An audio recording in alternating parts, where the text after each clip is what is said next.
दोस्तों, हमारे भारतीय इतिहास में कई ऐसे रहस्य हैं जो आज तक सुलझाए नहीं जा सके हैं।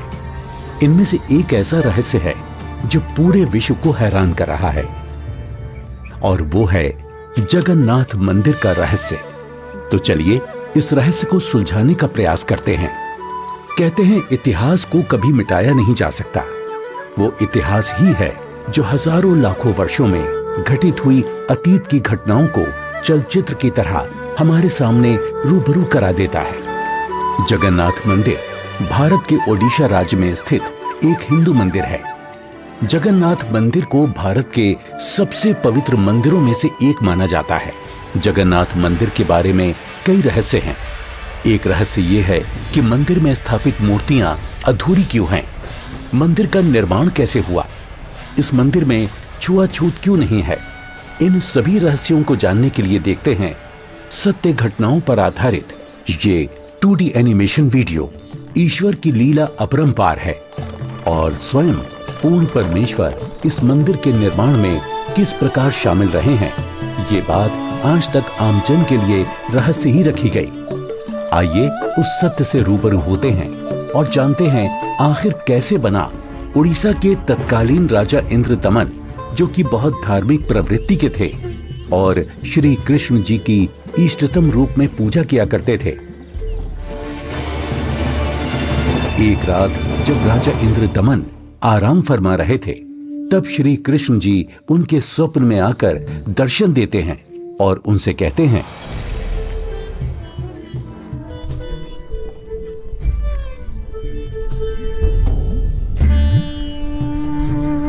इंद्रदमन।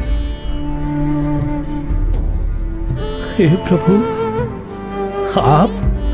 हे इंद्रदमन, मेरी मृत्यु के उपरांत जिस संदूक में मेरी अस्थियां विसर्जित की गई थी, वो काष्ठ का संदूक पानी में बहता हुआ तेरे राज्य में पुरी में समुद्र किनारे आ लगा है। मैं चाहता हूं कि तुम मेरे आदेश से उस संदूक को उसी स्थान पर रखकर उसके ऊपर मंदिर यादगार रूप में बनवा दो, जिसका नाम जगन्नाथ होगा। और उस मंदिर में एक विप्र रख देना जो श्रद्धालुओं को पवित्र गीता के अनुसार ज्ञान प्रचार करेगा। याद रहे, इस मंदिर में ना तो कोई मूर्ति होनी चाहिए और ना ही कोई पाखंड। जैसा आपका आदेश महाराज। किंतु भगवान, कृपा करके मुझे वो स्थान दिखा दीजिए जहां मंदिर का निर्माण किया जाना है। ठीक है वत्स, मैं तुम्हें वहां ले चलता हूं।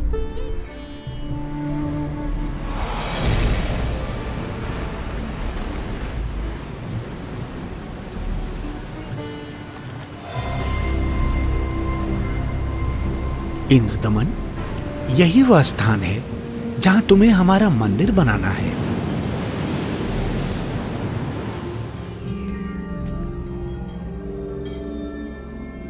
भोर होते ही राजा इंद्रदमन ये बात अपनी पत्नी को बताते हैं। फिर उसके बाद मेरी आंख खुल गई। स्वामी, इस शुभ कार्य में देरी कैसी? सर्व संपत्ति उन्हीं की दी हुई है, उन्हीं को अर्पित करने में क्या सोचना। राजा इंद्रदमन तुरंत अपने मंत्रियों की सभा बुलाते हैं और मंदिर बनाने के लिए राज्य के सबसे कुशल कारीगरों को इकट्ठा किया जाता है। जिसके बाद सभी पुरी नामक स्थान पर पहुंच जाते हैं जहां वो संदूक तैर रहा था। उसे निकलवाकर जमीन खोदकर संदूक दबा देते हैं।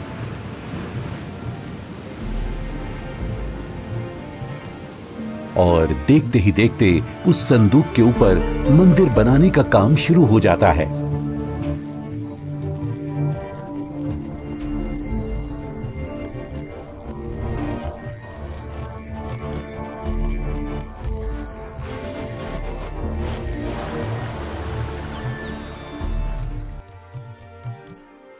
महाराज की जय हो।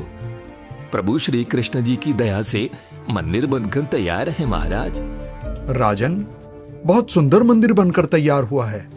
सब श्री कृष्ण जी की कृपा। पीछे हट जाओ, पीछे हट जाओ सभी, चलो, समुद्री तूफान आ रहा है, समुद्री लहरें इतनी ऊपर उठकर हमारी तरफ आ रही हैं। लहरें बहुत तेज हैं। भागो भागो, तूफान आ गया। राजन, ये लहरें तो बहुत ऊंची हैं। हमें अतिशीघ्र यहाँ से निकलना होगा।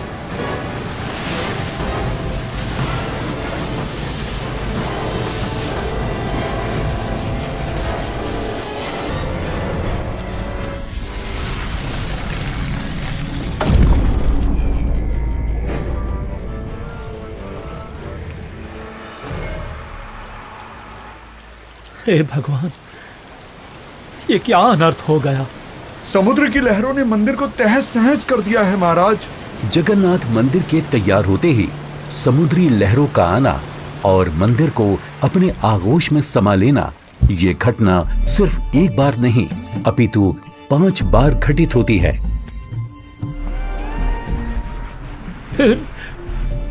नहीं नहीं, ये नहीं हो सकता। अपने आप को संभालें राजन, हौसला रखें। न जाने समुद्र मुझसे कौन से जन्म का बदला ले रहा है। मैं क्या करूं, कुछ समझ नहीं आ रहा है। राजकोष भी खाली हो चुका है। अब और मंदिर बनवाने का मेरा सामर्थ्य ही नहीं बचा। हे भगवान, यह तुच्छ जीव आपके आदेश का पालन अब नहीं कर पाएगा। मुझे माफ कर देना भगवान, माफ कर देना।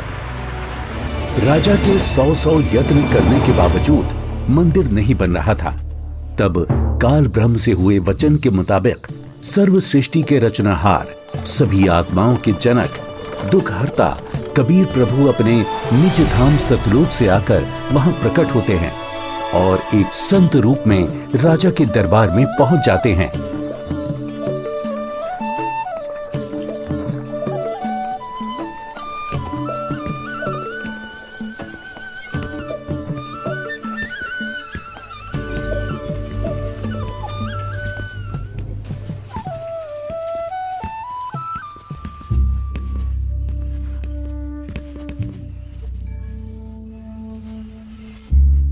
प्रणाम महाराज। प्रणाम। क्या बात है राजन, कैसे उदास बैठे हो? हे महात्मा जी, परमात्मा कृष्ण जी के आदेश से समुद्र किनारे मंदिर का निर्माण करवाया था, किंतु समुद्र ने उसे तोड़ दिया। अब की बार समुद्र नहीं तोड़ेगा, आप मंदिर बनवाओ। क्षमा करें महाराज, मंदिर 5 बार बनवाया है, परंतु 5 बार समुद्र ने उसे तोड़ दिया है। कोई बात नहीं इंद्रदमन, यदि मन बने तो मेरे पास आ जाना। मैं यहीं पास में पहाड़ी पर रहता हूं, वहीं पर मेरी कुटी है।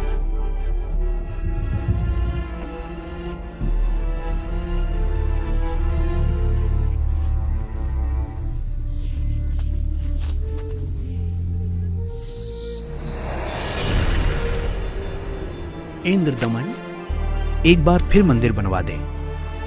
जो तेरे पास संत जी आए थे, तो उन्हीं से सहायता की याचना कर ले।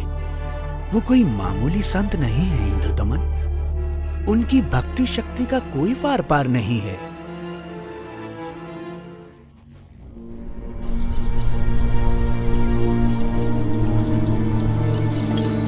क्या हुआ महाराज?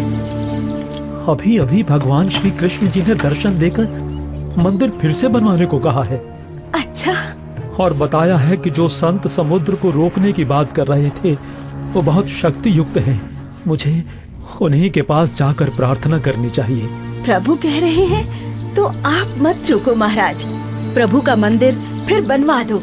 बनवाना तो मैं भी चाहता हूँ, किंतु अब तो राजकोष भी खाली हो चुका है। इस वक्त मैं धर्म संकट में फंस चुका हूँ। यदि मंदिर नहीं बनवाऊंगा तो प्रभु अप्रसन्न हो जाएंगे और मंदिर बनवाने के लिए धन भी शेष नहीं रहा। स्वामी, आप चिंतित ना हो।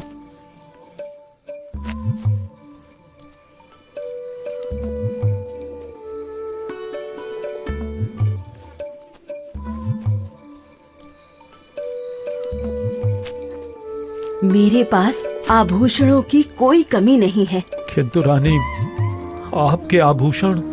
अभी उसकी चिंता आप ना करें राजन। आपका और मेरा दुख एक ही है, दो नहीं है। आप संकट में हैं, मैं इन आभूषणों का क्या करूंगी? आप बस भगवान के आदेश के अनुसार मंदिर निर्माण का कार्य पुनः प्रारंभ करवाएं। स्वामी, ये आभूषण भी भगवान के ही दिए हुए हैं और भगवान के आदेश का पालन करने में इनका सहयोग लेना मैं अपना सौभाग्य समझूंगी। जी। सुबह उठते ही राजा इंद्रदमन अपने महामंत्री को बुलाकर भगवान श्री कृष्ण जी के आदेश के बारे में बताते हैं। आप जाइए और मंदिर कार्य पुनः प्रारंभ कराने की तैयारी करें।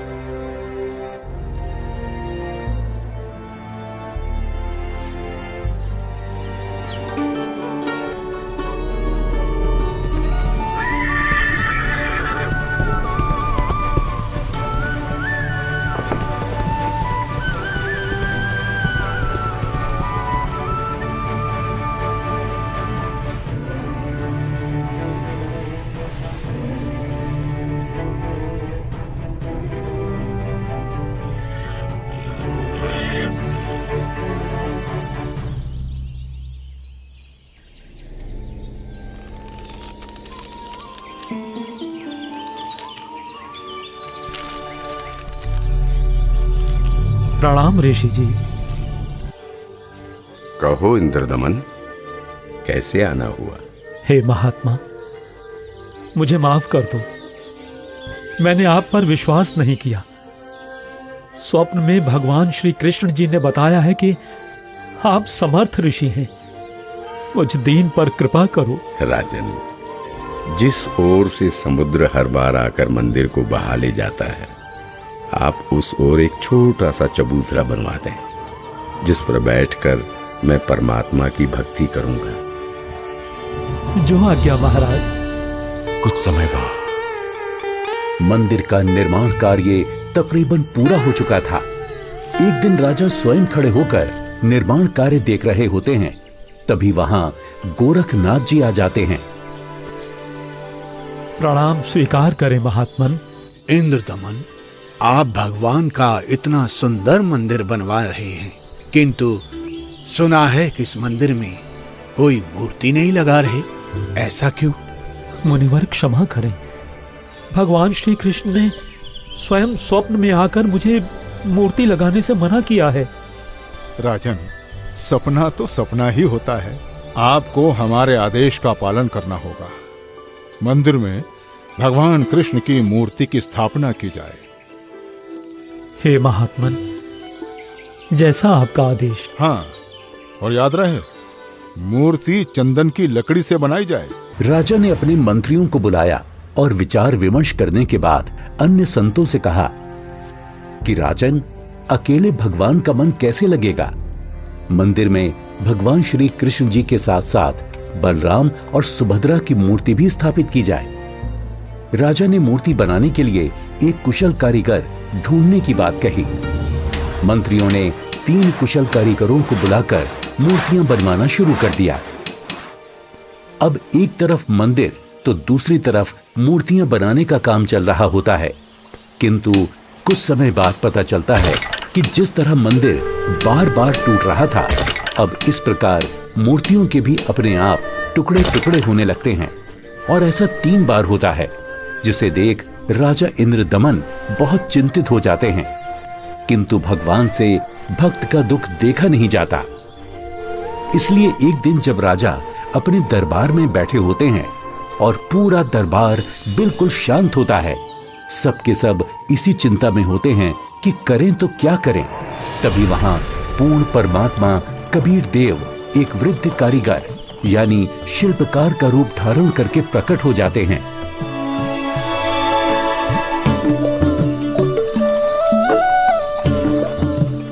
राजा से कहो कि मैं एक शिल्पकार हूँ और मूर्ति बनाना बड़े अच्छे से जानता हूँ।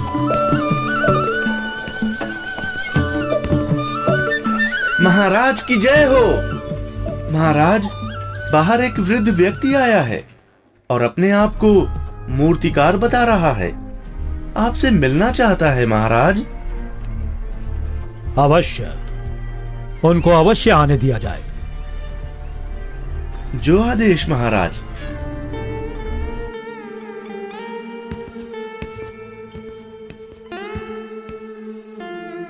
ये कारीगर तो बड़ा अनुभवी लगता है। अवश्य भगवान की ही कोई लीला है। हे राजन, मैंने सुना है कि प्रभु के मंदिर के लिए मूर्तियां पूर्ण रूप से बन नहीं पा रही हैं। जी, आपने बिल्कुल सही सुना है। मैं 80 वर्ष का वृद्ध हो चुका हूं और मुझे 60 वर्ष का अनुभव है राजन। चंदन की लकड़ी की मूर्ति प्रत्येक कारीगर नहीं बना सकता। यदि आपकी आज्ञा हो तो सेवक उपस्थित है। हे कारीगर, आप मेरे लिए भगवान ही हैं, जो कारीगर बनकर आए लगते हो। कृपया आप शीघ्र, अति शीघ्र ही मूर्तियां बना दो। मूर्तियां तो मैं बना दूंगा, किंतु राजन, मेरी एक शर्त है। क्या शर्त है आपकी? राजन, मूर्ति बनाने के लिए मुझे एक कमरा चाहिए, जिसे अंदर से बंद करके मैं बड़ी स्वच्छता से मूर्ति तैयार करूंगा। और जब मूर्तियां तैयार हो जाएंगी तो मैं स्वयं दरवाजा खोलूंगा। ठीक है। एक बात और राजन, यदि किसी ने मेरे बाहर आने से पहले दरवाजे को खोलने का प्रयास किया तो मूर्तियां फिर पूरी बन नहीं पाएंगी। वो जितनी बनी होंगी उसी हालत में आपको मिलेंगी और फिर उन्हें पूर्ण कर पाना संभव नहीं होगा राजन। जैसी आपकी इच्छा। मंत्री जी, मूर्तियां बनाने के लिए सब बंदोबस्त किया जाए।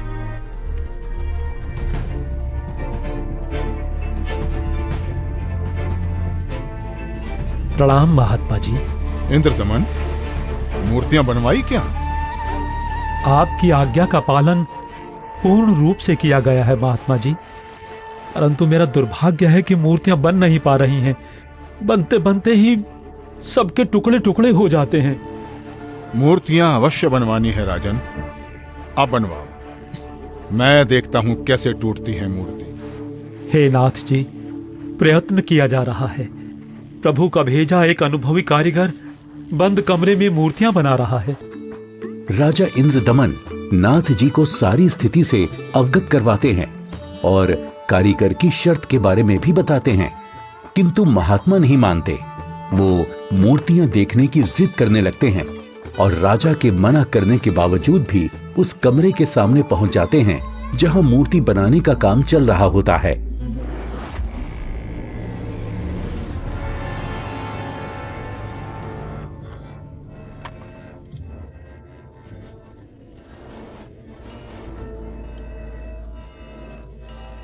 कारीगर, दरवाजा खोलो। दरवाजा खोलो कारीगर। मैं कहता हूं दरवाजा खोलो कारीगर, हमें मूर्तियां देखनी है। राजन, आप बता रहे हो 80 वर्षीय वृद्ध हैं और 12 दिन से खाना पीना भी नहीं किया है। अब आवाज भी बंद है, कहीं कारीगर मर न गया हो। आप दरवाजे को तोड़वा दीजिए। राजा ना चाहते हुए भी नाथ जी के कहने पर दरवाजे को सैनिकों से तुड़वा देते हैं।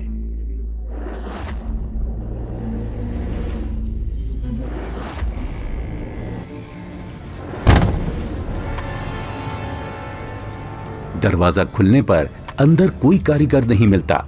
वहां श्री कृष्ण, बलराम और सुभद्रा जी की 3 मूर्तियां रखी होती हैं, परंतु उन मूर्तियों के हाथ और पैर के पंजे नहीं बन पाए थे।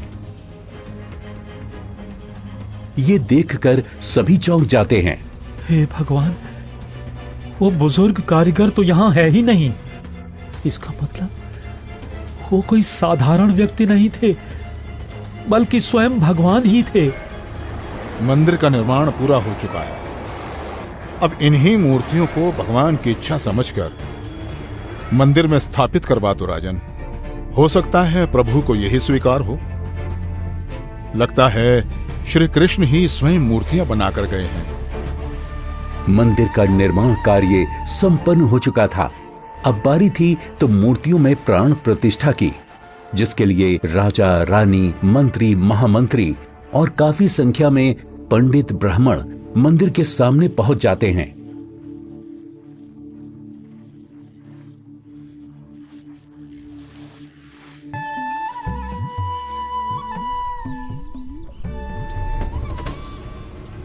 रे दुर्बुद्धि शूद्र, अपवित्र!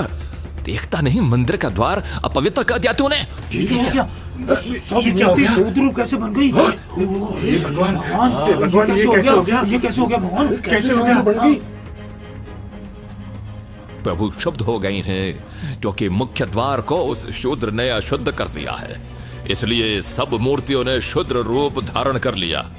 बहुत बड़ा अनिष्ट हो गया राजन। कुछ समय उपरांत देखते ही देखते मूर्तियां अपने वास्तविक रूप में आ जाती हैं, जिसके बाद पंडित कई बार गंगा जल छिड़ककर मूर्तियों को शुद्ध करने का उपक्रम करते हैं। मूर्ति स्थापना के कुछ दिन बाद अचानक समुद्री तूफान आ जाता है और समुद्री लहरें लगभग 40 फीट ऊंची उठकर बहुत तेज वेग में मंदिर की ओर चल पड़ती हैं। सभी आपस में बातें करने लगते हैं। लगता है अब की बार भी समुद्र मंदिर को नष्ट कर देगा। अरे ये क्या? संत जी अभी भी वहीं पर बैठे हैं। अरे कोई उठाओ उनको वहां से। सभी चिल्लाते हैं, हट जाओ, हट जाओ, हट जाओ, वहां से पीछे हट जाओ, समुद्री तूफान आ रहा है। हट जाओ, हट जाओ, वहां से पीछे आ जाओ, महात्मा जी, पीछे आ जाओ।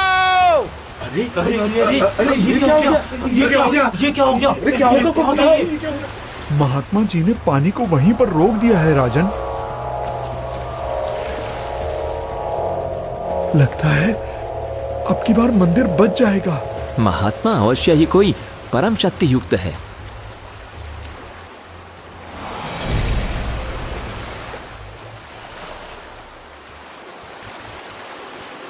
हे भगवान, मुझे रास्ता देने की कृपा करें। मैं मंदिर तोड़ने जाऊंगा। वत्स, ये मंदिर नहीं है। यहाँ पाखंड पूजा नहीं होगी, बल्कि गीता का ज्ञान सुनाया जाएगा। ये तो आश्रम है। आप जैसे बलवान को शोभा नहीं देता कि इसको विध्वंस करें। लेकिन मैं इसे अवश्य तोड़ूंगा, चाहे कुछ भी हो।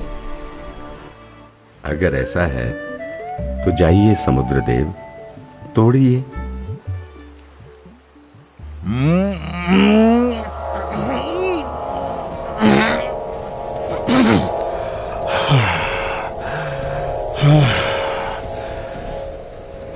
मैं आपकी शक्ति के आगे विवश हूं स्वामी। आपकी शक्ति अपार है। आप मुझे रास्ता देने की कृपा करें प्रभु।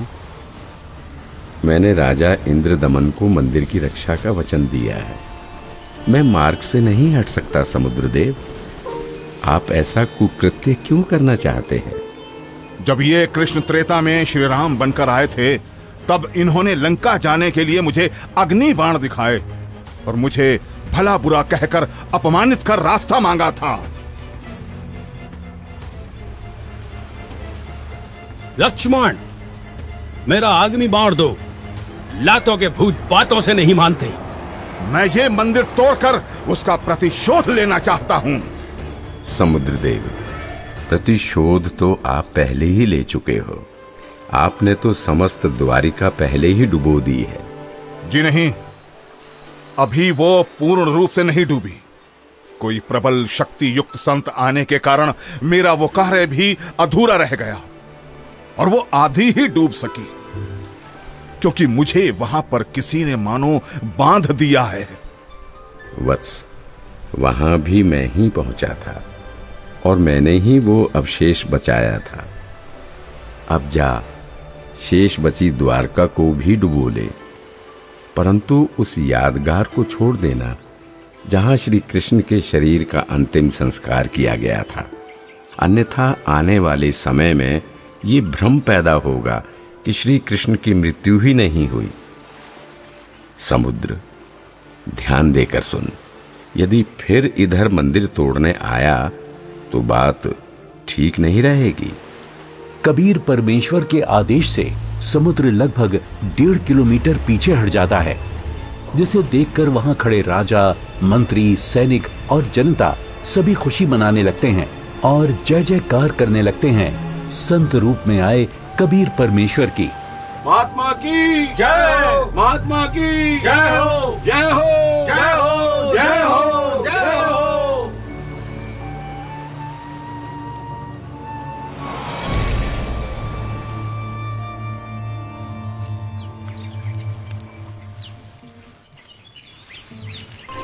पंडित जी, सब कुछ करके देख लिया। आपका कुष्ठ रोग तो बढ़ता ही जा रहा है। भगवान, परमेश्वर, ये क्या हो गया? हे प्रभु, कष्ट हरो महाराज, क्षमा करो महाराज। पता नहीं मुझे किस पाप का प्रायश्चित करना पड़ रहा है।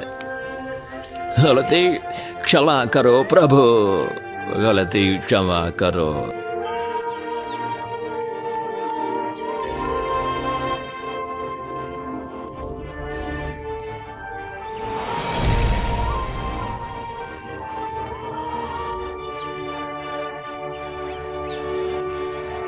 हे भक्त, तूने मुख्य द्वार पर खड़े एक संत को नीच जाति का समझकर धक्का दिया है। क्षमा करो महाराज, आगे से ऐसी भूल कभी नहीं होगी। आपका कष्ट निवारण मैं नहीं कर सकता। ये तो उन्हीं के पास जाकर क्षमा मांगने से और उनके पैर धोकर उस चरणामृत के पान से ही होगा। वो कोई साधारण संत नहीं थे, अपितु कोई परम शक्ति ही शूद्र रूप धारण करके वहां परीक्षा लेने के लिए पहुंची थी। यदि वो आपको हृदय से क्षमा कर देंगे तो ही आपका कष्ट निवारण संभव है, अन्यथा नहीं।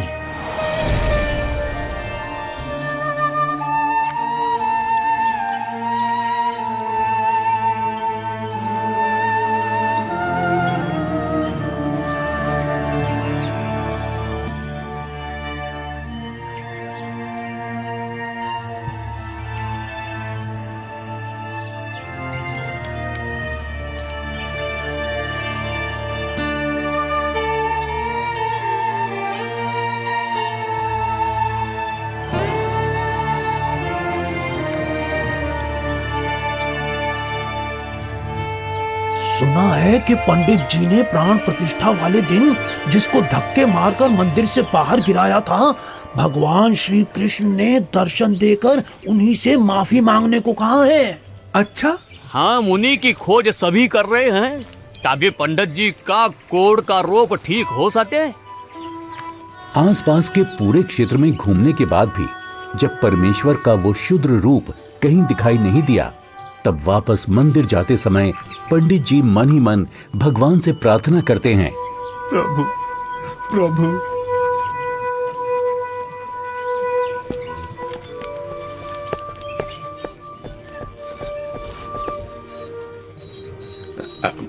अरे रुकिए पंडित जी, मैं शूद्र हूं, मेरे नजदीक मत आइए, आप भी अशुद्ध हो जाएंगे। आप ऐसा न बोले, मैं बहुत शर्मिंदा हूं भगवान।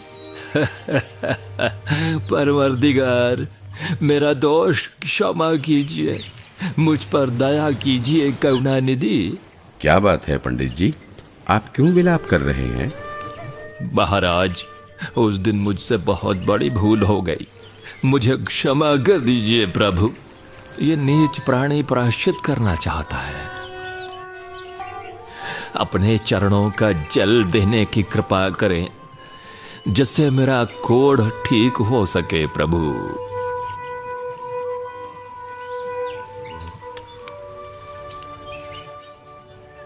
हे ब्राह्मण, इसे 40 दिन तक पीना तथा जल में डालकर स्नान करना। आज से 40वें दिन तुम्हारा कुष्ठ रोग समाप्त हो जाएगा। अब से भविष्य में इस जगन्नाथ मंदिर में किसी ने भी छुआछूत की तो उसकी भी यही दशा होगी, दंड का भागी होगा। जी महाराज, जी महाराज, जी महाराज, इस मंदिर में हम कभी छुआछूत नहीं करेंगे, नहीं करेंगे। आशीर्वाद है बच्चों।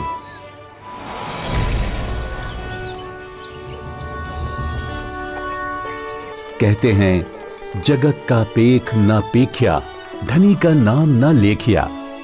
कोई कहता है कि मंदिर श्री कृष्ण जी ने बनवाया, तो कोई कहता है कि जगन्नाथ भगवान ने बनाया, लेकिन जो करने वाला था उसका कहीं नाम नहीं।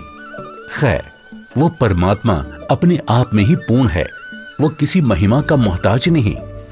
तो आपने देखा कि किस प्रकार परमेश्वर कबीर देव जी ने संत रूप में प्रकट होकर समुद्र को रोककर जगन्नाथ मंदिर की स्थापना करवाई, कारीगर रूप में अवतरित होकर मूर्तियां बनाई और क्षुद्र रूप बनाकर मंदिर से छुआछूत जैसी बुराई को हमेशा हमेशा के लिए खत्म कर दिया। समर्थ का कार्य समर्थ ही कर सकता है। तो ये थी कहानी पुरी के जगन्नाथ मंदिर की, जिसे कबीर प्रभु ने बनवाया और हर वर्ग हर जाति के लोगों को समान अधिकार दिलवाया। जगन्नाथ मंदिर की सत्य कहानी का रहस्य संत रामपाल जी महाराज जी के मंगल प्रवचनों से लिया गया है।